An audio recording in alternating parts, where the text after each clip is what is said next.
श्रीगणेशाय नमः। अथ श्री ललिता महालक्ष्मी स्तोत्र। श्रीनारायणी श्रीरुवाच ललिताख्य महालक्ष्म्या नामानि असंख्यानि वै तथापि अष्टोत्तरशतं सपादं श्रावय प्रभो। श्रीपुरुषोत्तम उवाच मुख्यनाम्नां प्रपाठेन फलं सर्वभिधानकं भवेदेवेति मुख्यानि तत्र वक्ष्यामि संशृणु। ललिता श्रीमहालक्ष्मीर् लक्ष्मीरमा च पद्मिनी कमला सम्पद ईशा च पद्मालयेन्दिरेश्वरी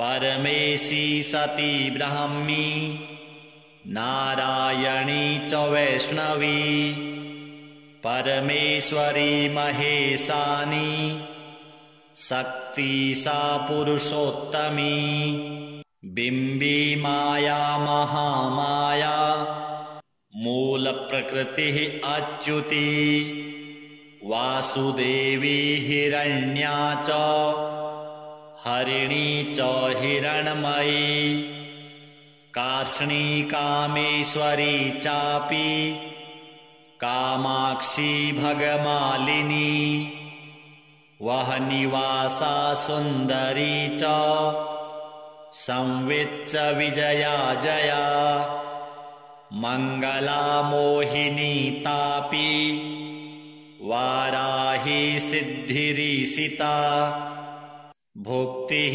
कौमारिकी बुद्धिश्च अमृता दुःखः प्रसूः सुभाग्यनन्दिनी सम्पत् विमला विन्दुविकाभिधा माता मूर्तियोगिनी च चक्रिकार्चारति धृति श्यामा मनोरमा प्रीतिः रिद्धिः छाया च पूर्णिमा तुष्टिः प्रज्ञा पद्मावती दुर्गा लीला च माणिकी उद्यमा भारती विश्वा विभूतिर्विनता शुभा कीर्तिः क्रिया च कल्याणी विद्या कला च कुङ्कुमा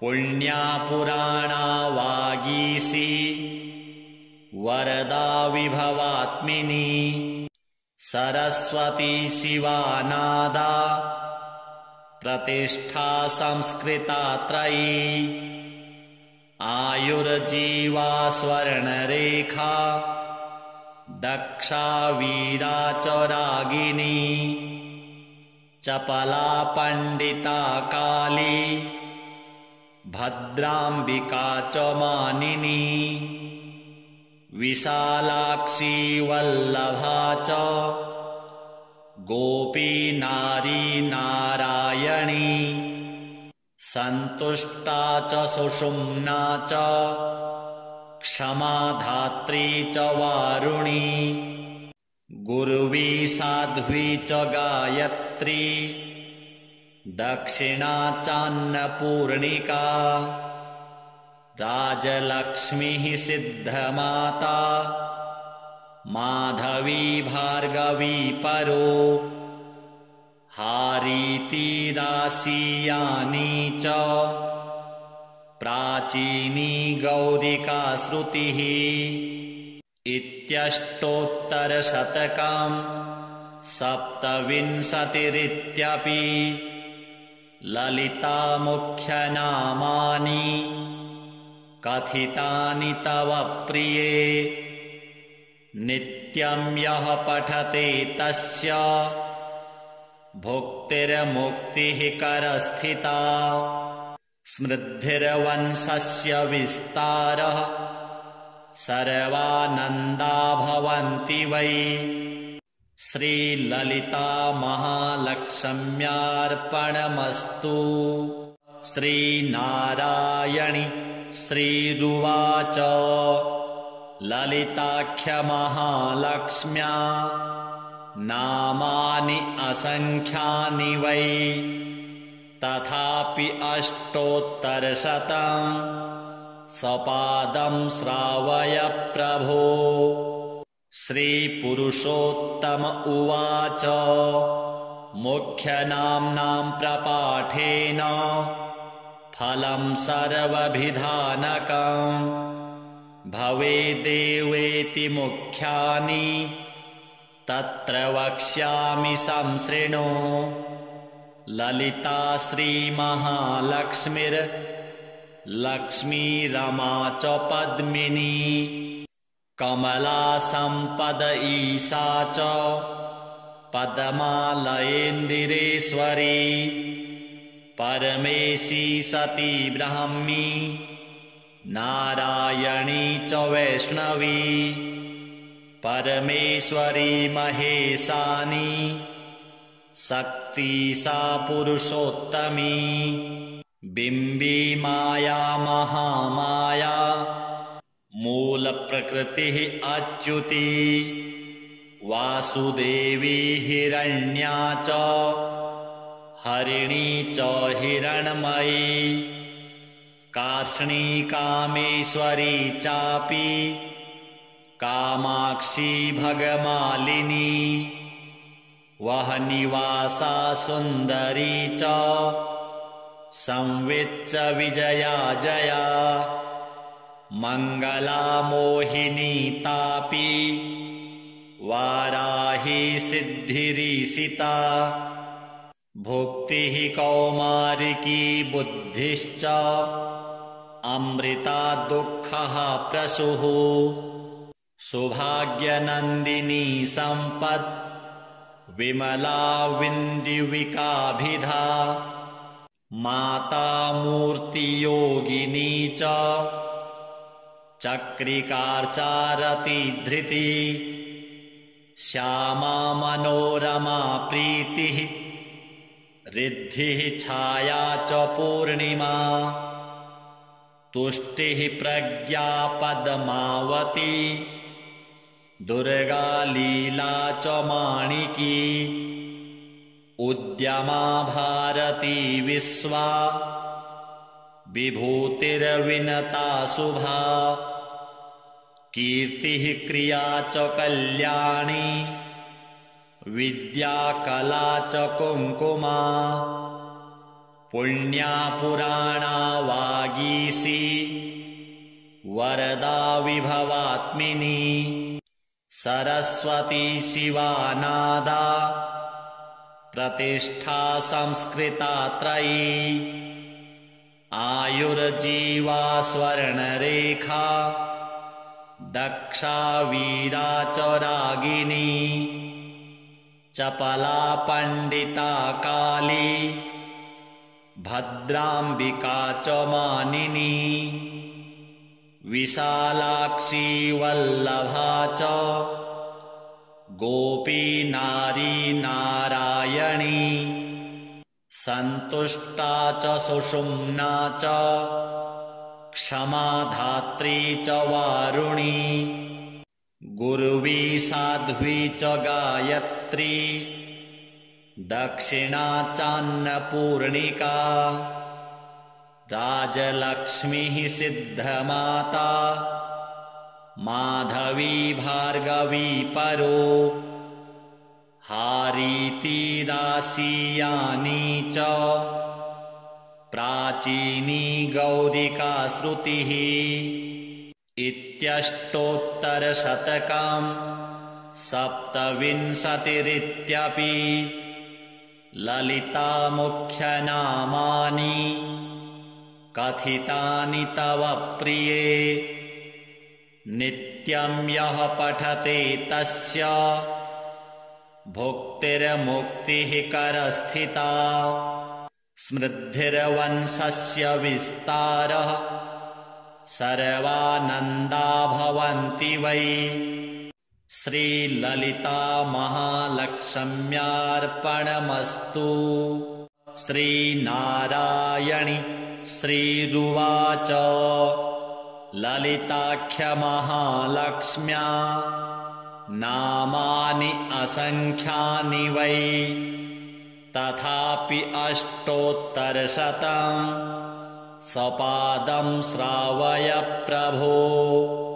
श्रीपुरुषोत्तम उवाच मुख्यनाम्नां प्रपाठेन फलं सर्वभिधानकं भवेदेवेति मुख्यानि तत्र वक्ष्यामि संशृणु।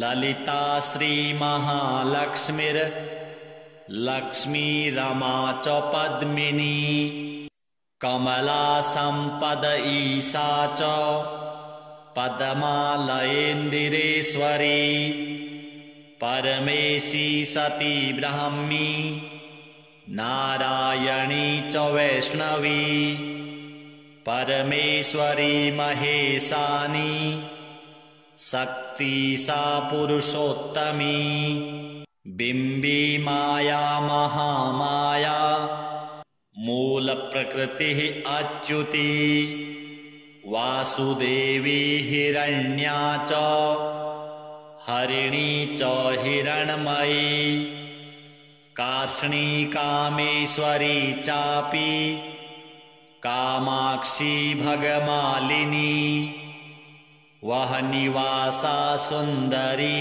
च संवित् च विजया जया मंगला मोहिनी तापी वाराही सिद्धिरीसिता भुक्तिः कौमारिकी बुद्धिश्च अमृता दुःखः प्रसूः सौभाग्यनन्दिनी सम्पत् विमला विन्द्युविकाभिधा माता मूर्तियोगिनी च चक्रिकार्चारति धृति श्यामा मनोरमा प्रीतिः रिद्धिः छाया च पूर्णिमा तुष्टिः प्रज्ञा पद्मावती दुर्गा लीला च माणिकी उद्यमा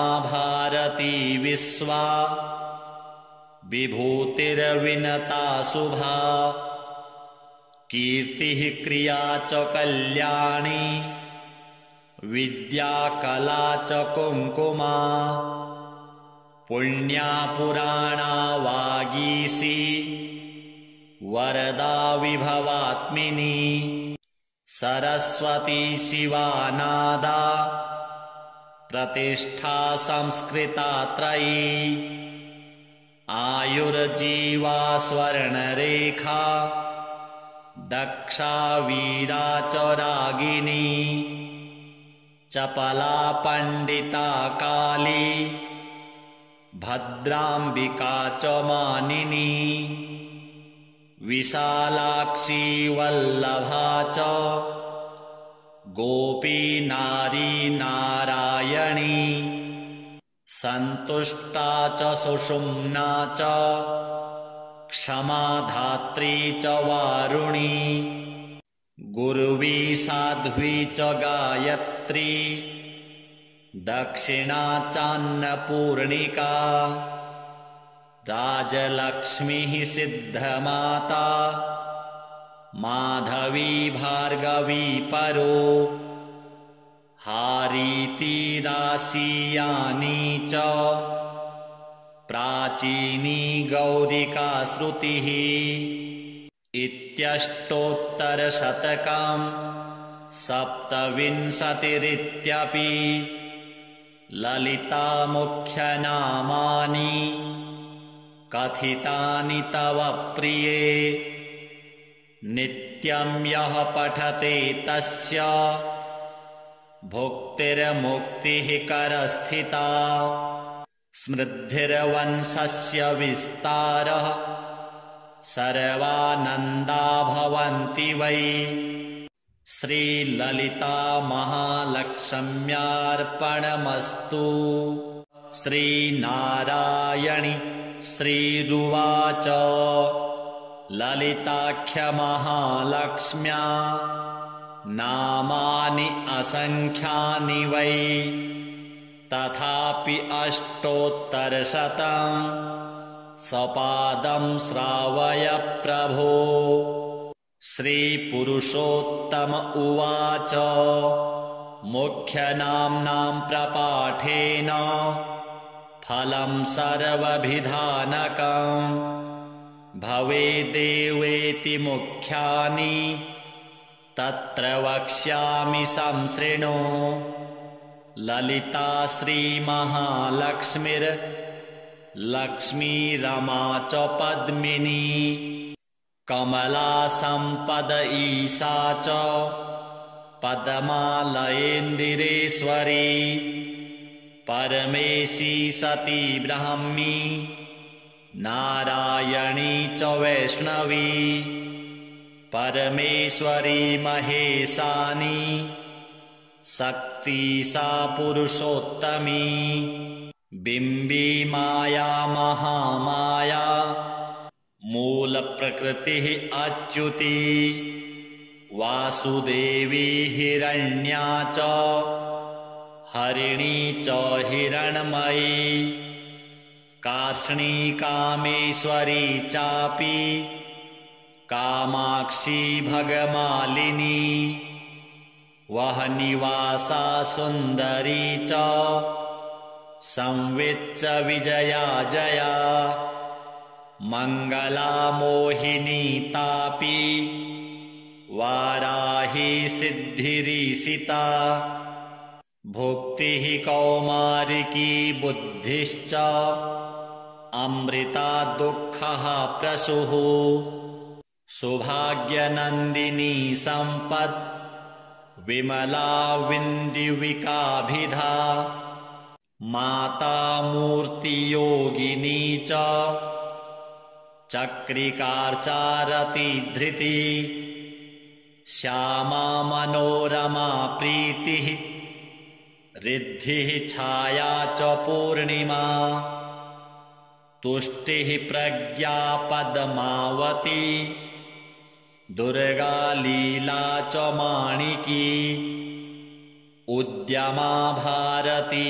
विश्वा विभूतिर्विनता शुभा कीर्तिः क्रिया च कल्याणी विद्या कला च कुङ्कुमा पुण्या पुराणा वागीशी वरदा विभवात्मिनी सरस्वती शिवा नादा प्रतिष्ठा संस्कृता त्रयी आयुर्जीवा स्वर्णरेखा दक्षा वीरा च रागिनी चपला पंडिता काली भद्रांबिका च मानिनी विशालाक्षी वल्लभा च गोपी नारी नारायणी संतुष्टा च सुषुम्ना च क्षमा धात्री च वारुणी गुरुवी साध्वी च गायत्री दक्षिणा चान्नपूर्णिका राजलक्ष्मीः सिद्धमाता माधवी भार्गवी परो हारीति राशियानी च प्राचीनी गौरिका श्रुतिः इत्यष्टोत्तरशतकं सप्तविंशतिरित्यपि ललिता मुख्यनामानि कथितानि तव प्रिये नित्यं यः पठते तस्य भुक्तिर्मुक्तिः करस्थिता स्मृद्धिर्वंशस्य विस्तारः सर्वानन्दा भवन्ति वै। श्रीललिता महालक्ष्म्यार्पणमस्तु। श्रीनारायणि श्रीरुवाच ललिताख्यमहालक्ष्म्या नामानि असङ्ख्यानि वै। तथापि अष्टोत्तरशतं सपादं श्रावय प्रभो। श्रीपुरुषोत्तम उवाच मुख्यनाम्नां प्रपाठेन फलं सर्वभिधानकं भवेदेवेति मुख्यानि तत्र वक्ष्यामि संशृणु। ललिता श्रीमहालक्ष्मीर्लक्ष्मीरमा च पद्मिनी कमला सम्पद ईशा च पद्मालयेन्दिरेश्वरी परमेशी सती ब्राह्मी नारायणी च वैष्णवी परमेश्वरी महेशानी शक्ति सा पुरुषोत्तमी बिम्बी माया महामाया मूल प्रकृतिः अच्युती वासुदेवी हिरण्या च हरिणी च हिरण्मयी कार्ष्णी कामेश्वरी चापि कामाक्षी भगमालिनी वह्निवासा सुन्दरी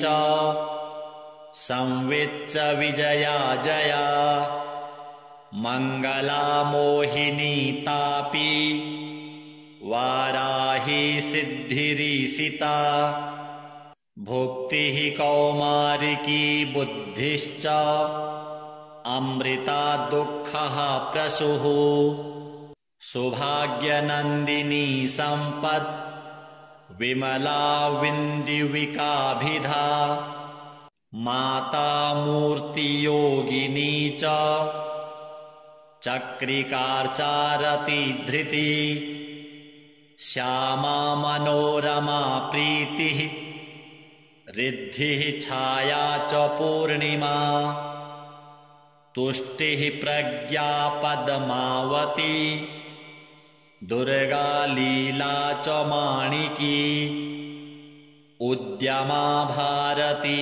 विश्वा विभूतिर्विनता शुभा कीर्तिः क्रिया च कल्याणी विद्या कला च कुङ्कुमा पुण्या पुराणा वागीशी वरदा विभवात्मिनी सरस्वती शिवानादा प्रतिष्ठा संस्कृता त्रयी आयुर्जीवा स्वर्णरेखा दक्षा वीरा च रागिनी चपला पंडिता काली भद्रांबिका च मानिनी विशालाक्षी वल्लभा च गोपी नारी नारायणी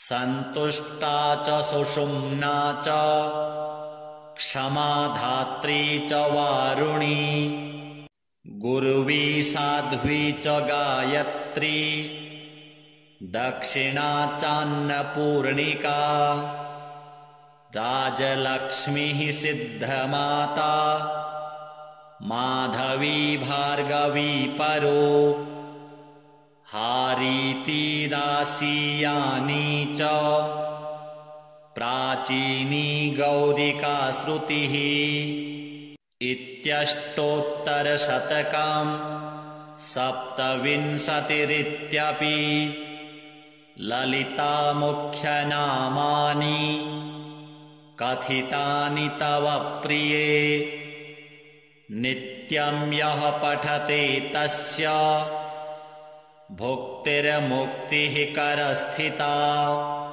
स्मृद्धिर्वंशस्य विस्तारः सर्वानन्दा भवन्ति वै। श्रीललिता महालक्ष्म्यार्पणमस्तु।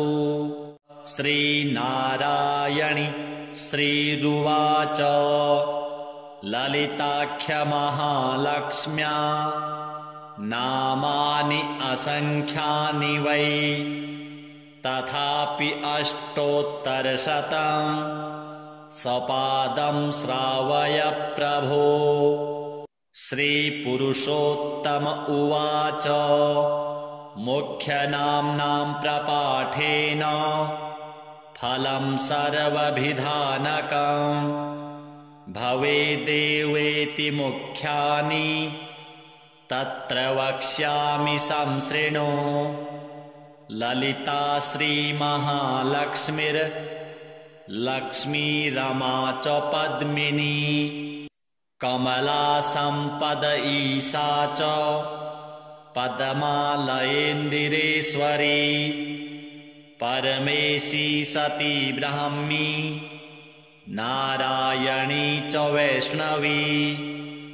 परमेश्वरी महेशानी शक्ति सा पुरुषोत्तमी। बिम्बी माया महामाया मूलप्रकृतिः अच्युती।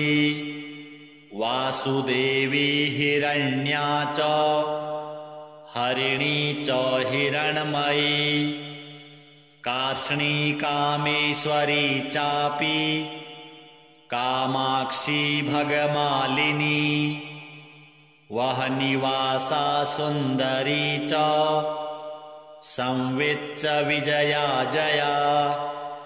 मङ्गला मोहिनी तापि वाराही सिद्धिरीशिता। भुक्तिः कौमारिकी बुद्धिश्च अमृता दुःखः प्रसूः। सुभाग्यनन्दिनी सम्पत् विमला विन्दुविकाभिधा। माता मूर्तियोगिनी च चक्रिकार्चारति धृति।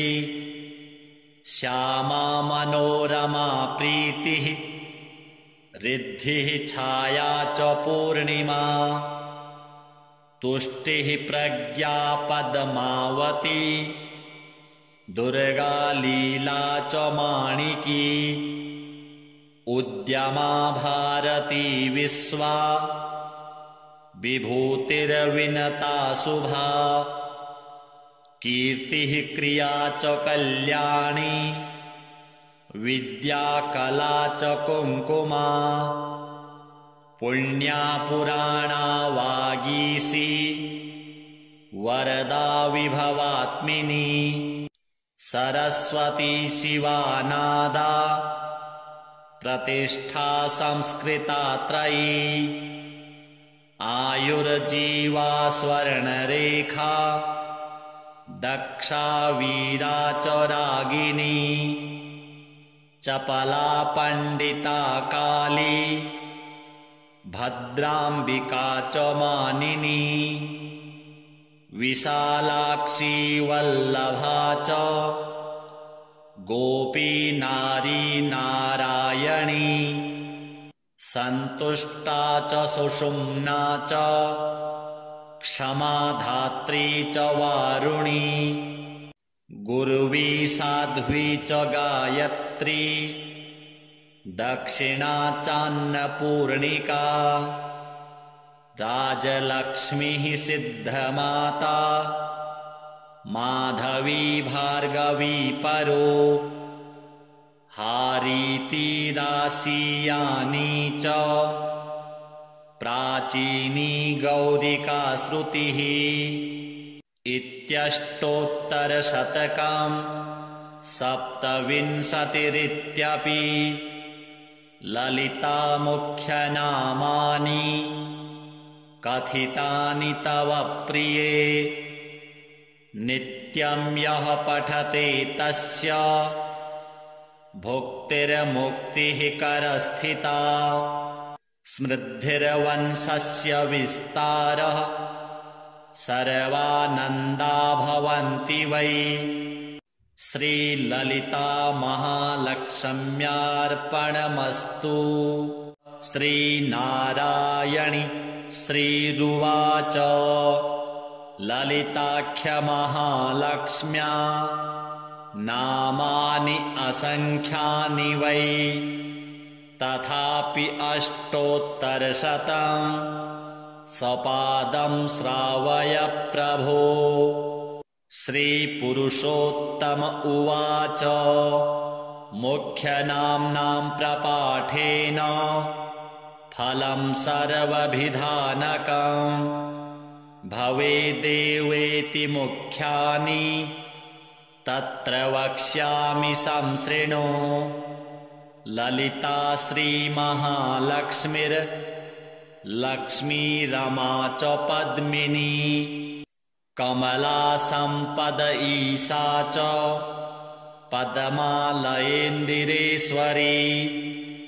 परमेशी सती ब्राह्मी नारायणी च वैष्णवी। परमेश्वरी महेशानी शक्ति सा पुरुषोत्तमी। बिम्बी माया महामाया मूलप्रकृतिः अच्युती। वासुदेवी हिरण्या च हरिणी च हिरण्मयी। कार्ष्णी कामेश्वरी चापि कामाक्षी भगमालिनी। वहनिवासा सुन्दरी च संवित् च विजया जया। मङ्गला मोहिनी तापि वाराही सिद्धिरीशिता। भुक्तिः कौमारिकी बुद्धिश्च अमृता दुःखः प्रसूः। सुभाग्यनन्दिनी सम्पत् विमला विन्दुविकाभिधा। माता मूर्तियोगिनी च चक्रिकार्चारति धृति। श्यामा मनोरमा प्रीतिः रिद्धिः छाया च पूर्णिमा। तुष्टिः प्रज्ञा पद्मावती। दुर्गा लीला च माणिकी। उद्यमा भारती विश्वा। विभूतिर्विनता शुभा। कीर्तिः क्रिया च कल्याणी। विद्या कला च कुङ्कुमा। पुण्या पुराणा वागीशी। वरदा विभवात्मिनी। सरस्वती शिवा नादा। प्रतिष्ठा संस्कृता त्रयी।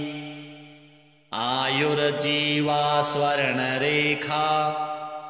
दक्षा वीरा च रागिनी। चपला पंडिता काली। भद्राम्बिका च मानिनी। विशालाक्षी वल्लभा च गोपी नारी नारायणी। सन्तुष्टा च सुषुम्ना च क्षमा धात्री च वारुणी। गुर्वी साध्वी च गायत्री। दक्षिणा चान्नपूर्णिका।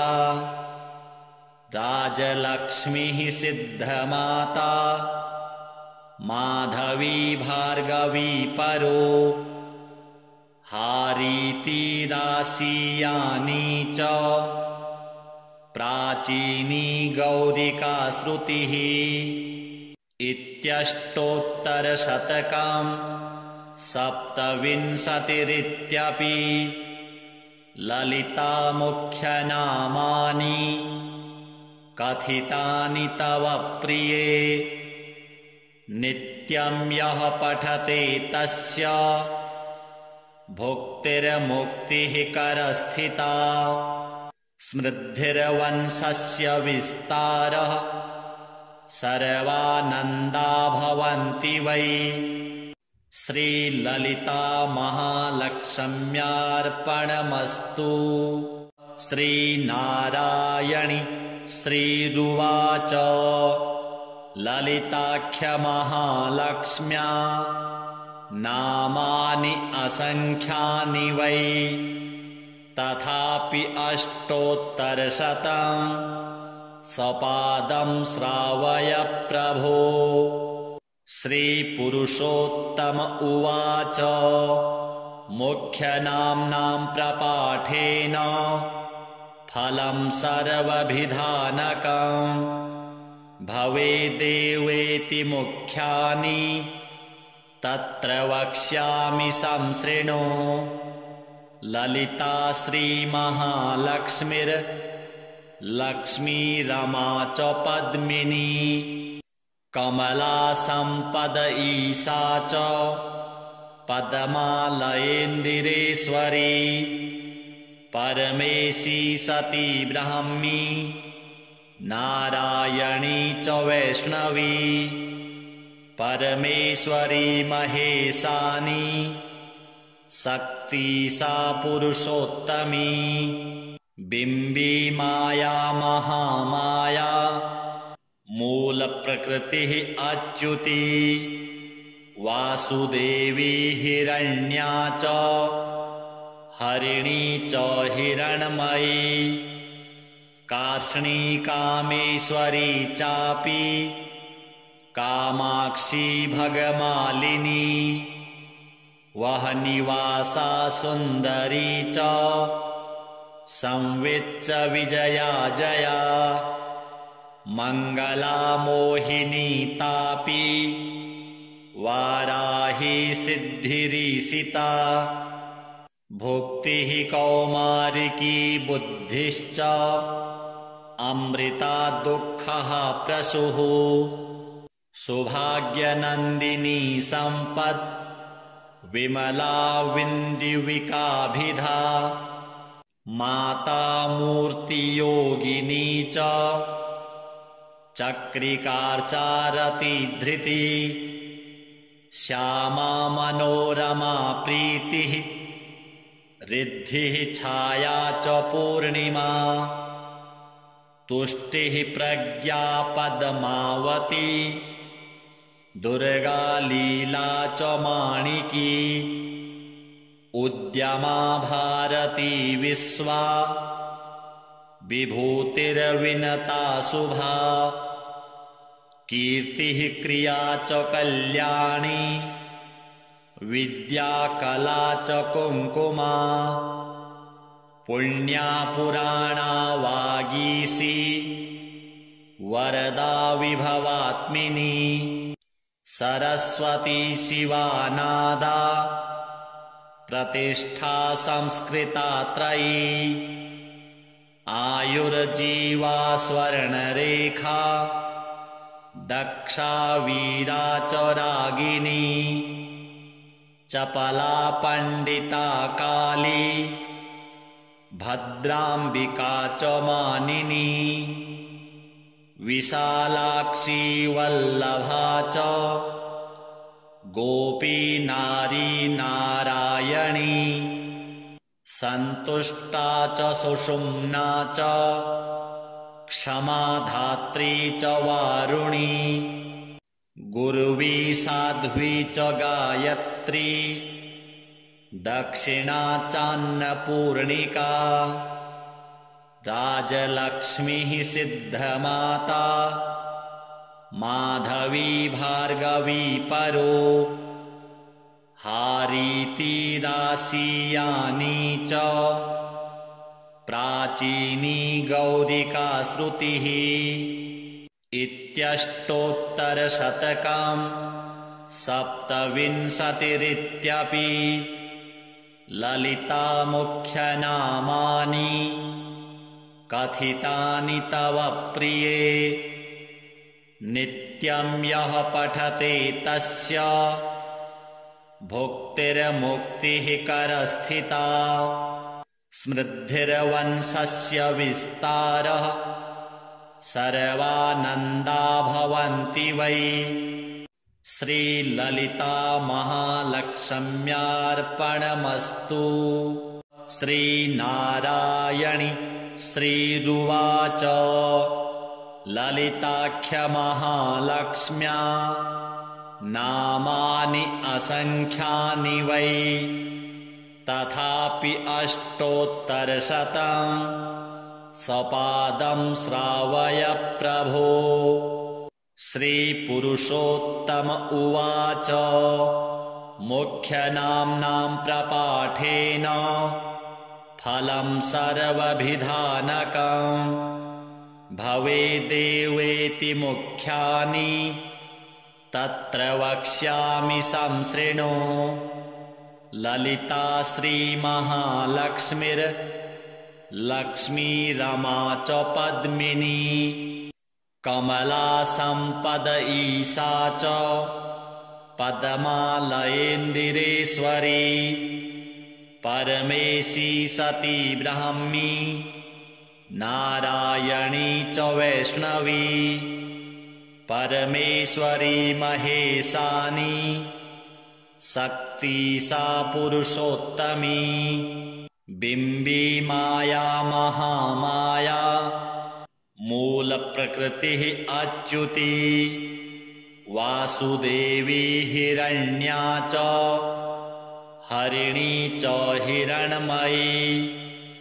कार्ष्णी कामेश्वरी चापि कामाक्षी भगमालिनी। वहनिवासा सुन्दरी च संवित् च विजया जया। मङ्गला मोहिनी तापि वाराही सिद्धिरीशिता। भुक्तिः कौमारिकी बुद्धिश्च अमृता दुःखः प्रसूः। सुभाग्यनन्दिनी सम्पत् विमला विन्दुविकाभिधा। माता मूर्तियोगिनी च चक्रिकार्चारति धृति। श्यामा मनोरमा प्रीतिः रिद्धिः छाया च पूर्णिमा। तुष्टिः प्रज्ञा पद्मावती दुर्गा लीला च माणिकी। उद्यमा भारती विश्वा विभूतिर्विनता शुभा। कीर्तिः क्रिया च कल्याणी विद्या कला च कुङ्कुमा। पुण्या पुराणा वागीशी वरदा विभवात्मिनी। सरस्वती शिवा नादा प्रतिष्ठा संस्कृता त्रयी। आयुर्जीवा स्वर्णरेखा दक्षा वीरा च रागिनी। चपला पंडिता काली भद्राम्बिका च मानिनी। विशालाक्षी वल्लभा च गोपी नारी नारायणी।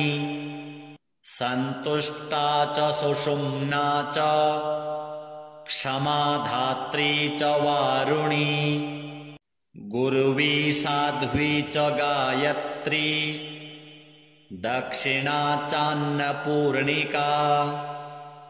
राजलक्ष्मीः सिद्धमाता माधवी भार्गवी परो। हारीति राशियानी च प्राचीनी गौरिका श्रुतिः। इत्यष्टोत्तरशतकं सप्तविंशतिरित्यपि। ललिता मुख्यनामानि कथितानि तव प्रिये। नित्यं यः पठते तस्य भुक्तिर्मुक्तिः करस्थिता। स्मृद्धिर्वंशस्य विस्तारः सर्वानन्दा भवन्ति वै। श्रीललिता महालक्ष्म्यार्पणमस्तु। श्रीनारायणि श्रीरुवाच ललिताख्यमहालक्ष्म्या नामानि असङ्ख्यानि वै। तथापि अष्टोत्तरशतं सपादं श्रावय प्रभो। श्रीपुरुषोत्तम उवाच मुख्यनाम्नां प्रपाठेन फलं सर्वभिधानकं भवेदेवेति मुख्यानि तत्र वक्ष्यामि संशृणु। ललिता श्रीमहालक्ष्मीर्लक्ष्मीरमा च पद्मिनी कमला सम्पद ईशा च पद्मालयेन्दिरेश्वरी परमेशी सती ब्राह्मी नारायणी च वैष्णवी परमेश्वरी महेशानी शक्ति सा पुरुषोत्तमी बिम्बी माया महामाया मूल प्रकृति अच्युति वासुदेवी हिरण्या च हरिणी च हिरण्मयी कार्ष्णी कामेश्वरी चापि कामाक्षी भगमालिनी वहनिवासा सुन्दरी च संवित् च विजया जया मंगला मोहिनी तापी वाराही सिद्धिरीसिता भुक्तिः कौमारिकी बुद्धिश्च अमृता दुःखः प्रसूः सौभाग्यनन्दिनी सम्पत् विमला विन्दुविकाभिधा माता मूर्तियोगिनी च चक्रिकार्चारति धृति श्यामा मनोरमा प्रीतिः रिद्धिः छाया च पूर्णिमा तुष्टिः प्रज्ञा पद्मावती दुर्गा लीला च माणिकी उद्यमा भारती विश्वा विभूतिर्विनता शुभा कीर्तिः क्रिया च कल्याणी विद्या कला च कुङ्कुमा पुण्या पुराणा वागीशी वरदा विभवात्मिनी सरस्वती शिवा नादा प्रतिष्ठा संस्कृता त्रयी आयुर्जीवा स्वर्णरेखा दक्षा वीरा च रागिनी चपला पंडिता काली भद्राम्बिका च मानिनी विशालाक्षी वल्लभा च गोपी नारी नारायणी संतुष्टा च सुषुम्ना च क्षमा धात्री च वारुणी गुरुवी साध्वी च गायत्री दक्षिणा चान्नपूर्णिका राजलक्ष्मीः सिद्धमाता माधवी भार्गवी परो हारीति राशियानी च प्राचीनी गौरिका श्रुतिः इत्यष्टोत्तरशतकं सप्तविंशतिरित्यपि ललिता मुख्यनामानि कथितानि तव प्रिये नित्यं यः पठते तस्य भुक्तिर्मुक्तिः करस्थिता स्मृद्धिर्वंशस्य विस्तारः सर्वानन्दा भवन्ति वै। श्रीललिता महालक्ष्म्यार्पणमस्तु।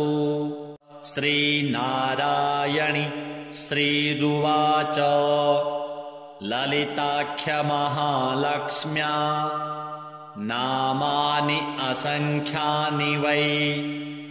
तथापि अष्टोत्तरशतं सपादं श्रावय प्रभो।